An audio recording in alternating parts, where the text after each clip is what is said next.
नमस्कार साथियों, स्वागत है आप सभी का अंकित इंस्पायर्स इंडिया पर। मैं हूं अंकित अवस्थी। आप हैं मेरे साथ में एक ऐसी खबर के अपडेट के साथ जिस खबर की वजह से निश्चित ही आने वाले समय में रशिया यूक्रेन के बीच में बहुत संघर्ष बड़ा हो सकता है। और बड़े संघर्ष की सूचना उस समय दी जा रही है जब हाल ही में अमेरिका में प्रेसिडेंशियल इलेक्शन खत्म हुए हों। ऐसे में बड़ा सवाल यह है कि जीत तो ट्रंप गए, लेकिन वर्तमान में अमेरिकी राष्ट्रपति है कौन। ट्रंप के इलेक्शन जीतने से पूर्व भी ट्रंप ने यह कहा था कि अगर मैं राष्ट्रपति बनता हूं तो मैं रशिया यूक्रेन वॉर रुकवा दूंगा। इनका इलेक्शन जीतकर आना, इलेक्शन वाले दिन भी और इलेक्शन के बाद भी बार बार यह दोहराना कि अगर मैं आया तो मैं पश्चिम एशिया समेत इन सभी क्षेत्रों में शांति स्थापित करवा दूंगा, रशिया यूक्रेन का वॉर रुकवा दूंगा। यह बात संभवतया किसी को रास नहीं आई, और वो किसे रास नहीं आई वो मैं आज के सेशन में बताने वाला हूं। साथियों, यह याद रखने की आवश्यकता है कि ट्रंप अमेरिकी राष्ट्रपति बनेंगे 20 जनवरी 2025 से। फिलहाल के लिए बाइडेन ही अमेरिकी राष्ट्रपति हैं। आपने एक फॉर्मल मीटिंग इनके साथ की है बाइडेन, लेकिन जाते जाते एक गांव में कहावत है कि खाया नहीं तो ढुलाया सही, कि मैंने नहीं खाया तो इसको मैं वेस्ट करके ही जा रहा हूं। यानी कि इनकी स्ट्रेटजी में जो बात अब देखने को मिल रही है, इससे यह पता चलता है कि बाइडेन बहुत ज्यादा destructive in nature person prove होने वाले हैं। ऐसा मैं क्यों कह रहा हूं? क्योंकि जहां ट्रंप पुतिन के साथ मामला सेटल करने का विचार कर रहे थे, वहीं बाइडेन ने जाते जाते यूक्रेन को न केवल साल भर के लिए पैसा पकड़ा दिया युद्ध लड़ने के लिए, बल्कि बाइडेन ने इन्हें वो लॉन्ग रेंज मिसाइल मारने की परमिशन दे दी है जिसकी पुतिन ने साफ इनकार करते हुए कहा था कि अगर आपने यह किया तो मैं इसे नाटो का सीधा दखल मानूंगा। और नाटो का दखल का मतलब है कि वो वर्ल्ड वॉर 3 की शुरुआत माना जाएगा। ये सुर्खियां जो अभी आप ताजा देख रहे हैं, जिसमें हेडलाइंस बन रही हैं कि Biden allows Ukraine to strike Russia with long range missile. अगर आप अंकित इंस्पायर इंडिया पर लंबे समय से जुड़े हैं तो मैंने आपको बहुत पहले भी एक लाइन बोली थी कि यह वो टर्निंग पॉइंट होगा जिस दिन रशिया अपनी मिसाइलें यहां से उठा करके नाटो कंट्रीज पर मोड़ देगा। और नाटो कंट्रीज पर सिंपल रॉकेट दागने से काम नहीं चलेगा। हो सकता है कि वो न्यूक्लियर वॉर कर दे, वो न्यूक्लियर वेपन्स शुरू कर दे। और ऐसा मेरा कहना नहीं था, असल में पुतिन का ही एक बयान इस समय बहुत ज्यादा वायरल हो रहा है, जो उन्होंने 2 महीने पहले जेलेंस्की के द्वारा लॉन्ग रेंज मिसाइल की परमिशन अमेरिका और नाटो कंट्रीज से मांगे जाने पर दिया था। पुतिन ने साफ कहा था कि यदि इन्हें अंदर तक घुसने की इजाजत दी जाती है तो फिर यह हमला मुझ पर हमला माना जाएगा, क्योंकि इनके पास फिलहाल यानी जेलेंस्की के पास ऐसा कोई वेपन सिस्टम नहीं है। जो भी है वो इनके पास अमेरिका और उसके सहयोगियों के द्वारा दिया गया सिस्टम है। और ऐसे में अगर ये रूस के अंदर मिसाइल मारने की सोच रहे हैं तो ये आने वाले समय में एक भीषण वॉर वार्निंग मानी जाएगी। ऐसे में ट्रंप के शासन में आने से पहले ही जाते हुए राष्ट्रपति का इस तरह का काम करना, जिसमें उन्होंने यूक्रेनी सैनिकों को आर्मी टैक्टिकल मिसाइल सिस्टम जिसे ATCMS कहा जा रहा है, उसके प्रयोग करने की, उसके उपयोग करने की परमिशन दे दी है। मतलब आप यह सोचकर देखिए कि जाते जाते वो जेलेंस्की से इस 2 महीने में ही आर या पार करने की और इस दुनिया में युद्ध को भड़काने की परमिशन दे जा चुके हैं। मैंने आज से 2 महीने पहले सितंबर में एक सेशन किया था जिस समय मैंने यह बताया था कि पुतिन ने बताया है कि कब वर्ल्ड वॉर 3 हो सकता है। इनडायरेक्टली ये वो बात थी जिसमें पुतिन ने कहा था कि वो नाटो देशों पर हमला कब करेंगे। उन्होंने तारीख बताई थी और उस तारीख वाले सेशन को मैं फिर से आपको दिखाना चाहूंगा। उसी दिन CNN में यह खबर छपी थी कि Russia will be eight war with NATO if Ukraine long range missile restriction lifted.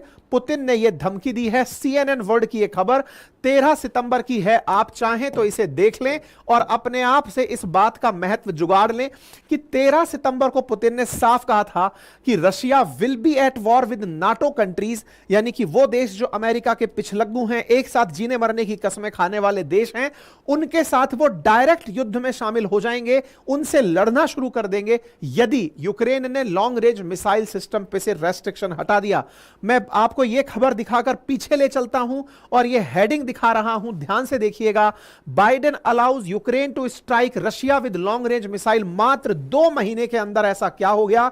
या फिर वो कौन सी घटना थी जो ट्रिगर पॉइंट बन गई बाइडेन का केवल और केवल ये उनके जाते हुए ही दिए गए परमिशन में ही एक चीज नजर आ रही है, शायद वो जाते जाते भी इसे युद्ध के साथ आगे खत्म करना चाहते हैं। बाइडेन ने जिस तरह से दुनिया में युद्धों को बढ़ावा दिया है और ट्रंप जो बार बार कह रहे हैं कि मैं शांति स्थापित करना चाहता हूं, उनके प्रयासों को बड़ा नुकसान और साथ में ही बाइडेन की वो महत्वाकांक्षा जिसमें वो इस युद्ध को बढ़ावा देना चाहते हैं। तो अल्टीमेटली ये युद्ध चाहता कौन है? बाइडेन चाहते हैं या फिर बाइडेन से रक्षा उद्योग के लोग करवा रहे हैं? क्योंकि अमेरिका की असली कमाई डिफेंस इक्विपमेंट्स हैं और जब ये डिफेंस इक्विपमेंट बेचता है, इसके डिफेंस के सामान बिकने से ही दुनिया में इसके सामान की डिमांड बढ़ती है। और कहीं ये तो नहीं कि इससे करवाया जा रहा है, यानी बाइडेन जाते जाते ये कर रहे हैं। इस पूरी डिटेल को हम डिटेल में डिस्कस करेंगे, लेकिन मैं एक बार पुतिन का वो बयान आपको सुनवा देता हूं, आप पढ़ लीजिएगा, मैं बोलता चल रहा हूं। असल मायने में बाइडेन पुतिन से सितंबर में पूछा गया था कि कुर्स्क रीजन के अंदर यूक्रेन एंट्री कर गया है, आपको क्या लगता है कि वो अंदर आ जाएगा तो रशिया इस पर किस तरह रिएक्ट करेगा? तो पुतिन यूक्रेन की सारी ताकत अच्छे से जानते हैं। वो जानते हैं कि यूक्रेन के पास ना तो कोई सैटेलाइट सिस्टम है और ना ही लॉन्ग रेंज मिसाइल सिस्टम है। अच्छा, मैं आपको एक चीज याद दिला दूं, रशिया यूक्रेन जब से कॉन्फ्लिक्ट शुरू हुआ है 2022 से, तब से यूक्रेन के अंदर ही मिसाइल दागी जा रही हैं। यूक्रेन ने एक भी मिसाइल रशिया के अंदर नहीं दागी हैं। मतलब यूक्रेन केवल सेल्फ डिफेंस ही कर रहा है और यूक्रेन को सेल्फ डिफेंस करने के लिए ही नाटो मेंबर्स और अमेरिकी सहयोगियों द्वारा वेपन्स दिए जा रहे हैं कि तुम आत्मरक्षा कर सकते हो, हमला नहीं कर सकते। पुतिन इस बात को अच्छे से जानते हैं और पुतिन जानते हैं कि इनके पास चूंकि कोई भी वेपन नहीं। अब आप में से कुछ लोग ये कहेंगे कि क्यों सर उसे हमला करने की परमिशन नहीं दी जा रही? क्योंकि उसके पास खुद के वेपन नहीं है। इसका मतलब यह हुआ कि अगर यूक्रेन ने रूस के अंदर हमले किए तो यह माना जाएगा कि यूक्रेन तो केवल मुखौटा है, जो लोग हमला करवाना चाह रहे हैं असल में उनके ही वेपन्स से यूक्रेन के थ्रू हमला करवाया जा रहा है। पुतिन इस बात को बार बार कहते आए हैं कि किसी के पास सैटेलाइट सिस्टम का ना होना फिर भी वो प्रिसीजन के साथ अटैक कर पा रहा है, यह दिखाता है कि उसे सारी की सारी इंफॉर्मेशंस दी जा रही हैं, नंबर एक। और नंबर दूसरा कि यूक्रेन के पास लॉन्ग रेंज मिसाइल नहीं है, लेकिन फिर भी वो अंदर आकर हमला करता है तो यह माना जाएगा कि किसी दूसरे देश ने उसे मिसाइल दी है और उसको मिसाइल की परमिशन दी है। असल में अप्रैल 2024 में ही अमेरिका 300 किलोमीटर अंदर मार करने वाला ये जो ATACMS है ये दे चुका है और तब से लेकर यूक्रेन मरा जा रहा है कि मुझे अंदर घुस के मार करने की इजाजत दो। ऐसे में पुतिन ने साफ वार्निंग दी कि देखो, यूक्रेन अगर खुद के वेपन से हमला करता तो मैं मान लेता कि उसका नेचुरल प्रयास है। तुम्हारे वेपन चलाया गया, इसका मतलब तुमने कहा है कि चलाओ, तो मैं तुम पर इसे मारूंगा, मतलब तुमको इसका दोषी मानूंगा। इसीलिए ये अपने आप में बड़ी खबर बनी थी कि नाटो ऑफिशियली वॉर में शामिल माना जाएगा यदि रशिया पर हमला होता है। तो उम्मीद है अब आप इस बात का महत्व समझ चुके होंगे। अब मैं आपको सारी स्थिति बताता हूं, यह न्यूज कितनी बड़ी है, इसे कितनी गहराई से लेना चाहिए, ट्रंप क्या कुछ रुकवा पाएंगे, क्या पुतिन इस बात पर भड़क जाएंगे, सारी बातें अब डिटेल में चलते हैं। देखो, यूक्रेन और रशिया में जब से कॉन्फ्लिक्ट शुरू हुआ है, बार बार रशिया ने ही अंदर यूक्रेन में एंट्री की है, चाहे क्रीमिया क्षेत्र हो या डॉनबास क्षेत्र हो, इनमें रशिया की एंट्री हुई है। यूक्रेन ने हाल ही के कुछ दिनों में, यानी कि पिछले 2-3 महीनों में, इस कुर्स्क रीजन के अंदर अपनी फोर्सेस को बढ़ावा दिया है। मतलब कि यूक्रेनी फोर्स जो हैं वो इस क्षेत्र में आगे बढ़ी हैं, लेकिन इनका आगे बढ़ना ये रशिया की वो स्ट्रेटजी थी जिसमें रशिया लोगों से सिंपैथी ले रहा था कि भाई देखो, मुझ पर हमला हो रहा है, मुझे हमले करने की इजाजत चाहिए, बड़े हमले की। खैर, फिलहाल के लिए इस आड़ में रशिया ने यहां पर नॉर्थ कोरियाई सैनिक बुला लिए हैं जो कुर्स्क से 50,000 रशियन सैनिकों के साथ मिलकर इस क्षेत्र की पुनः बहाली करेंगे। अच्छा, लेकिन हो क्या रहा है कि यूक्रेन जितना अंदर 2-4 किलोमीटर अंदर घुसा है, उस 2-4 किलोमीटर के बाद उसे कोई भी, जैसे रशिया को जब मन में आती है वो कीव पर गोले मार देता है, लेकिन ये लोग अभी भी सेंट पीटर्सबर्ग या मॉस्को जैसी जगह पर कोई गोला नहीं मार पाते। और तो और इस पूरे बॉर्डर एरिया में, जहां से लेकर यूक्रेन चारों तरफ से रशिया से जुड़ा है, वहां से 200-300 किलोमीटर की रेंज में जहां रशिया ने अपने सारे के सारे आर्सेनल्स या वॉर इक्विपमेंट्स रखे हैं, जहां बम गोला बारूद रखे हैं, यूक्रेन उन बम गोला बारूदों पर भी हमले नहीं कर पाता। रशिया उसकी यह कमी जानता है कि इसके पास इतनी बड़ी मिसाइल नहीं है कि मेरे यहां पर बम के जमावड़े पर यह हमला करने आ जाए। इसलिए रशिया ने अपने सारे के सारे सामान को बॉर्डर एरिया में 200-300 किलोमीटर की रेंज पर रखा हुआ है। यहां से वो तो चला देता है गोले, लेकिन यह नहीं चला पाता। इसकी कमजोरी अभी रूस की ताकत बनी हुई है। यूक्रेन लंबे समय से अमेरिका से ऐसे सिस्टम मांग रहा है, जैसे भारत ने पाकिस्तान में घुसकर आतंकियों के लॉन्च पैड पर जब हमला किया था, बोले साहब यहां से आतंकी चलने वाले थे, मैंने वहां पर गोली मार दी। जैसे इजराइल ने लेबनान के अंदर घुस करके उन जगहों पर हमले किए थे कि देखो यहां पर बम रखे हुए थे, मैंने वहां गोली चला दी। यूक्रेन चाहता है कि वो रशिया के ऐसे ठिकानों पर हमले कर दे जहां पर उसने वॉर के लिए जरूरी सामान रखे हुए हैं। ऐसे में यहां पर वॉर के लिए जो बम गोला बारूद जमा है उन पर हमला करने की परमिशन यूक्रेन मांग रहा था लंबे समय से। इसके लिए अमेरिका ने इसे अप्रैल में अपनी ये जो ATACMS करके मिसाइल सिस्टम है ये इसको पकड़ा दी थी। इसी प्रकार से फ्रांस और ब्रिटेन ने भी 250 किलोमीटर तक मार करने वाला एक मिसाइल सिस्टम है वो इनको पकड़ा दिया था। इसके पास मिसाइलें तो आ गई थी, लेकिन ये ऐसी थी कि भाई जरूरत पड़ जाए तो इसे यूज कर लेना। यूक्रेन के पास जैसे ही पहुंची, यूक्रेन उसकी डिमांड करने लग गया कि सर देखो इतना अंदर घुस गया हूं, थोड़ा और दोगे तो मैं अंदर तक चला जाऊंगा। अल्टीमेटली मैं आपका ही काम कर रहा हूं, मेरा तो कुछ इसमें है नहीं, आप ही की बढ़त हो रही है। लोग मान रहे हैं यूक्रेन तो कि सिर्फ चेहरा है और नाटो ही आगे बढ़ रहा है। रशिया ने चाहे कितना भी मना किया हो, लेकिन अल्टीमेटली बढ़त आपकी हो रही है। खेला हो गया यहां तक, ठीक है।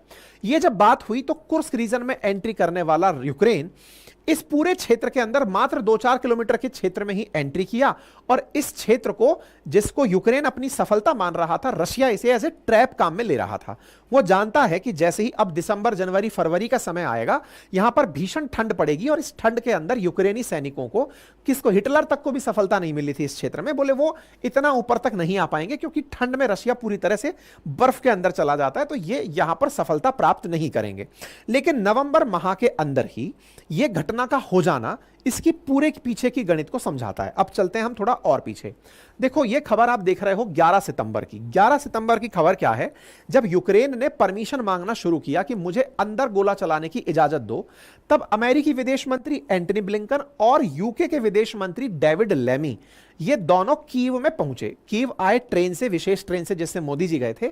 यहां पर पहुंचे तो यूक्रेन ने उनसे डिमांड करी कि सर मुझे लॉन्ग रेंज मिसाइल चलाने की परमिशन दी जाए ताकि मैं रशिया के खिलाफ उन्हें यूज कर सकूं।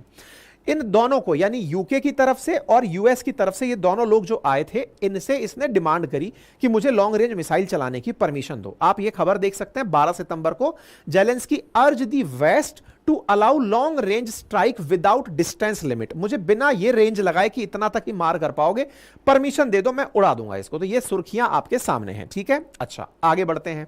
जेलेंस्की का ये ट्वीट आप देखें जो कि 12 सितंबर का ही है, जिसमें वो इन दोनों के साथ, मतलब लेमी के साथ में और इसके साथ एंटनी ब्लिंकन के साथ मिल रहे हैं। उस समय भी ऑफिशियली कहते हैं it is important that Ukrainian argument are heard, Ukraine की बात सुनी जाए। This include the long range weapon, the supply of combat brigade on front line, और फ्रंट लाइन पर मेरे को इस तरह के वेपन सिस्टम उपयोग करने। तो लॉन्ग रेंज मिसाइल के उपयोग की इन्होंने यहां पर भरसक अपनी तरफ से वकालत की इन दोनों के साथ कि सर हमें परमिशन दीजिए, हमें वेपन चलाने हैं, ठीक है साहब। ये दोनों विदेश मंत्री अपने अपने देश पहुंचते हैं, अपने अपने राष्ट्राध्यक्षों को बात बताते हैं। इधर की तरफ से कीर स्टारमर को बताते हैं ये लेमी, और इधर की तरफ से ब्लिंकन जाकर बताते हैं बाइडेन को कि सर वो ऐसा कह रहा है कि मुझे लॉन्ग रेंज मिसाइल चलाने दो। 13 सितंबर के दिन ये दोनों लोग पहुंचते हैं। जाकर के यूएस कहता है कि ठीक है, अगर यूक्रेन चाहता है तो उसे रूस के अंदर घुसकर मार करने के लिए मैं वेपन सिस्टम तैयार करने के लिए कह सकता हूं, परमिशन दे सकता हूं। ठीक है साहब। पुतिन इस बात से नाराज हो जाते हैं। यूक्रेन की परमिशन मांगना पुतिन को भड़का देता है। इसी बीच में यूके के प्राइम मिनिस्टर उड़ते हैं बाइडेन के पास और जाते हैं कहने के लिए कि सर मेरा विदेश मंत्री भी पूछकर आया है, वो यही कह रहे हैं जेलेंस्की कि उन्हें परमिशन दी जाए। सर बात मान लो और इसको लॉन्ग रेंज मिसाइल की परमिशन दे दो। ये वॉल स्ट्रीट जर्नल की खबर आप देख रहे हैं 13 सितंबर की। तो कीर स्टारमर जो कि यूके के पीएम हैं, ये बाइडेन से मिलने पहुंचते हैं और कहते हैं कि सर भले ही कोई भी बात हो, जेलेंस्की की बात मान लेनी चाहिए और हमें उनको परमिशन दे देनी चाहिए। पुतिन को यह बात पता चलती है कि साहब ये लोग तैयारी कर रहे हैं मुझ पर मिसाइल हमला करने की। अब आप ये 13 सितंबर की खबर देखते हैं। पुतिन इस बात पर बाहर आते हैं और कहते हैं कि भैया अगर कीम रिजाइन मेरे भीतर लॉन्ग रेंज मिसाइल से हमला करने के बारे में विचार करता है, तो दिस विल मीन, इसको माना जाएगा दैट नाटो कंट्रीज, जिसमें USA and European countries are at war with Russia.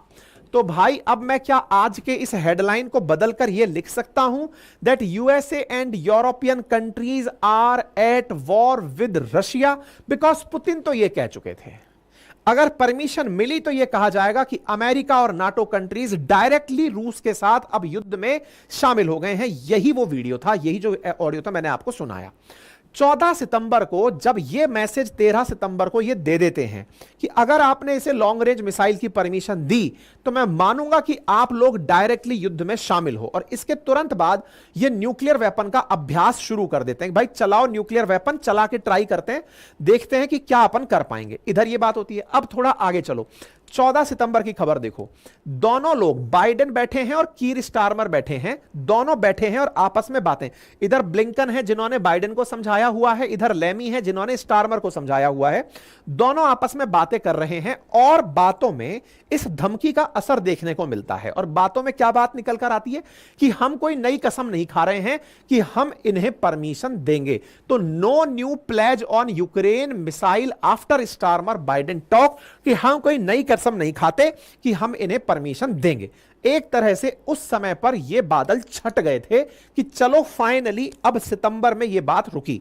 लेकिन असल में यह तब रुका जब अमेरिका में चुनाव थे। अब नवंबर में चुनाव होने थे, तो बाइडेन नहीं चाहते थे कि इस बात का नेगेटिव इंपैक्ट पड़े, क्योंकि ट्रंप बार बार ये कह रहे थे अगर वो आए तो वो युद्ध रुकवा देंगे। तो बाइडेन को यह था कि अगर वो युद्ध बढ़ा गए तो ट्रंप को बढ़त मिल जाएगी, इसलिए उन्होंने इस बात पर संभवतया उस समय रोक लगा दी होगी। तो अब सवाल बनता है कि अभी ऐसा क्यों हुआ है, अभी ऐसा क्यों हुआ है, उसका एक एक करके कारण जानते हैं। देखो, यूक्रेन कुर्स रीजन के अंदर बढ़ा हुआ है, और जब इनसे पूछा गया कि आप कुर्स में कैसा काम कर रहे हैं तो इन्होंने कहा कि हम तो बढ़िया चल रहे हैं, लेकिन रूस ने यहां पर 50,000 सैनिक खड़े कर दिए हैं, और 50,000 के साथ साथ नॉर्थ कोरियाई सैनिक ले आया है, और वो हमसे इस क्षेत्र को वापस छीन लेगा। इसलिए हम अब्बा जी से रिक्वेस्ट कर रहे हैं कि आप जाने वाले हैं, युद्ध को ट्रंप आते ही खत्म करवा देंगे, 2 ही महीने का समय बचा है, फुल एंड फाइनल कर जाओ।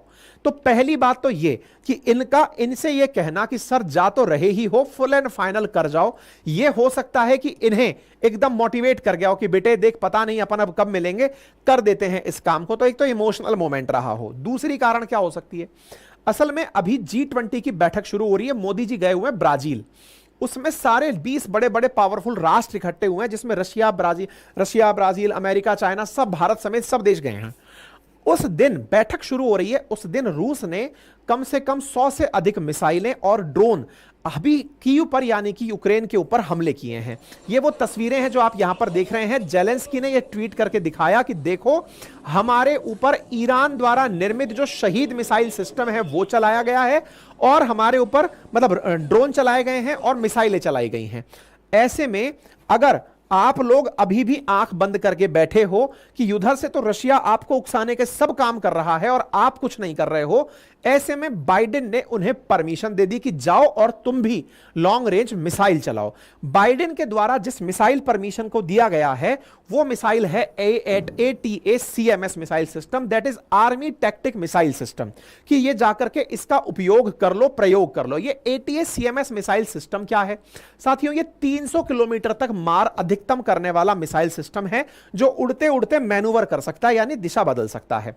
300 किलोमीटर अगर ये मार करने चला जाए तो इसके 300 किलोमीटर की मार में ये जहां जहां इन्होंने अपने असलहे रखे हुए हैं, गोला बारूद रखे हुए हैं, उन्हें टारगेट कर सकता है। ये वो जगह है, मतलब ATCMS चलेगा तो 300 किलोमीटर की रेंज में ये रूस के उन क्षेत्रों पर हमला कर सकता है।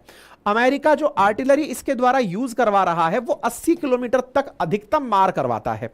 ऐसे में रशिया का सारा सिस्टम बचा रह जाता है। ऐसे में बड़ा सवाल यह बनता है कि रूस के ऊपर अगर यूक्रेन का यह काम हो जाता है तो इससे इस युद्ध का क्या रूप होने वाला है। क्या इसकी वजह से अब मामला बदल जाएगा, इस बात को लेकर के बहुत से लोग बड़े ही स्केप्टिबल हैं और वो ये मान रहे हैं कि ना केवल ये वॉर बड़ा हो जाएगा बल्कि रूस के ऊपर भी अब एक मोरल प्रेशर आ जाएगा कि मुझे इसका बदला लेना है। दूसरा, अमेरिकी परमिशन उन नाटो पिछलग्गुओं को भी इजाजत दे देगी कि जाओ तुम भी परमिशन दो। ऐसे में ही फ्रांस और ब्रिटेन ने मिलकर एक मिसाइल बनाई है जिसका नाम है स्टॉर्म शैडो, जो 250 किलोमीटर तक मार कर सकती है। इसका एटीए सीएमएस जैसे ही चालू होगा उनका स्टॉर्म शैडो चालू हो जाएगा, उन मिसाइलों की भी परमिशन साथ साथ मिल जाएगी। तो क्या इससे युद्ध बढ़ सकता है? देखो, विशेषज्ञों का मानना है कि यह लाल लाइन क्रॉस करने जैसा है। अमेरिका अगर इस परमिशन को दे रहा है तो यह रेड लाइन क्रॉस करने जैसा है।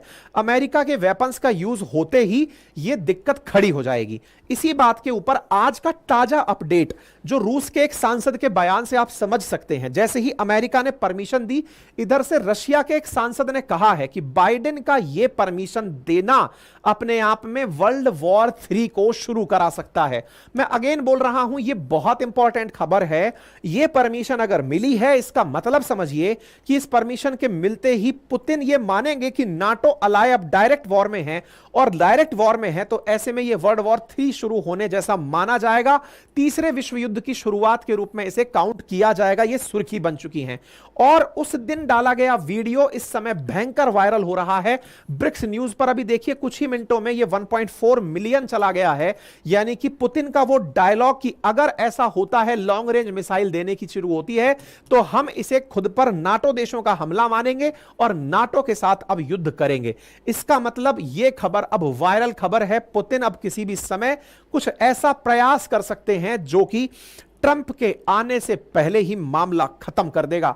यानी ट्रंप आएंगे उससे पहले ही ये सारी घटनाएं होना ट्रंप के लिए एक बड़ी हार साबित होगा, क्योंकि ट्रंप असल में जनवरी में आएंगे और उनसे अपेक्षा है कि जब वो सीट पर बैठेंगे तो शांति करा देंगे। लेकिन शांति कराने वालों के शांति के प्रयासों से पहले ही बाइडेन जाते जाते सब काम बिगाड़ कर जा रहे हैं।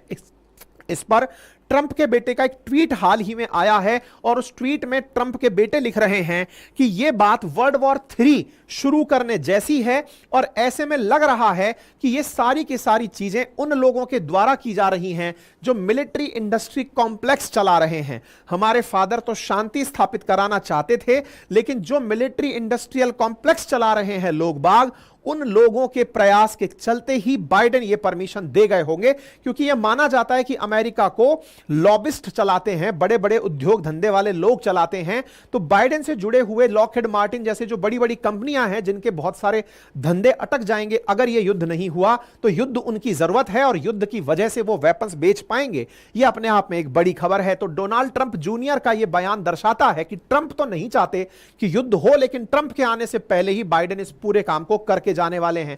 इसका मतलब ट्रंप का इस वार को युद्ध करवाने का, रुकवाने का जो प्रयास है, यह बाइडेन खत्म करने की प्लानिंग में है। ऐसे में जेलेंस्की का यह बयान बहुत वायरल हो रहा है, जिसमें जेलेंस्की खुद कह रहे हैं कि यह युद्ध जल्दी ही खत्म होने वाला है। देखना होगा साथियों कि ऊंट किस करवट बैठता है, लेकिन यह खबर पिछले 2 महीनों में रशिया यूक्रेन वॉर की सबसे बड़ी खबर कंसीडर की जाएगी।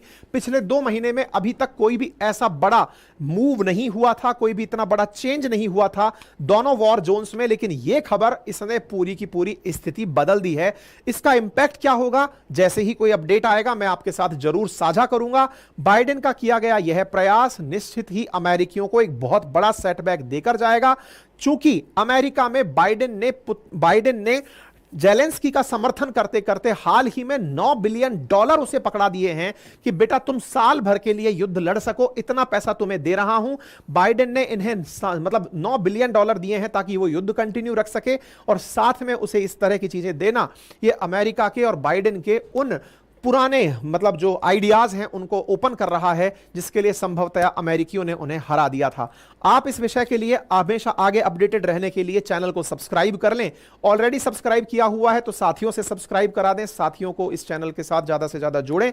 और कोई भी आपका मन में कोई थॉट हो तो वो कमेंट बॉक्स में साझा करें। ऑलरेडी सब्सक्राइब किया हुआ है तो वीडियो को लाइक अवश्य करें। और पढ़ने लिखने वाले विद्यार्थियों के लिए मेरा एप्लीकेशन है जिसका नाम है अपनी पाठशाला, और वहां जाकर आप हमारे कोर्सेज ग्रैब कर सकते हैं। बहुत ही नॉमिनल कीमत में मेरे द्वारा पढ़ाए गए 4 सब्जेक्ट 1 साल की वैलिडिटी के साथ उपलब्ध हैं, आप उन्हें एक्सेस करें। आरएएस के लिए भी अगर आप कोर्सेज लेना चाहते हैं वो उपलब्ध हैं, हमारे हैंड रिटन नोट्स घर पर पहुंचने के लिए उपलब्ध हैं, आप उन्हें एक्सेस कर सकते हैं। हमारी वेबसाइट अपनी पाठशाला.com है जहां पर आपको ये सारा कंटेंट उपलब्ध होता है, फ्री टेस्ट सीरीज, सारी चीजें आपको मंथली मैगजीन समेत चीजें उपलब्ध होती हैं। थैंक यू सो मच, अपना ख्याल रखें।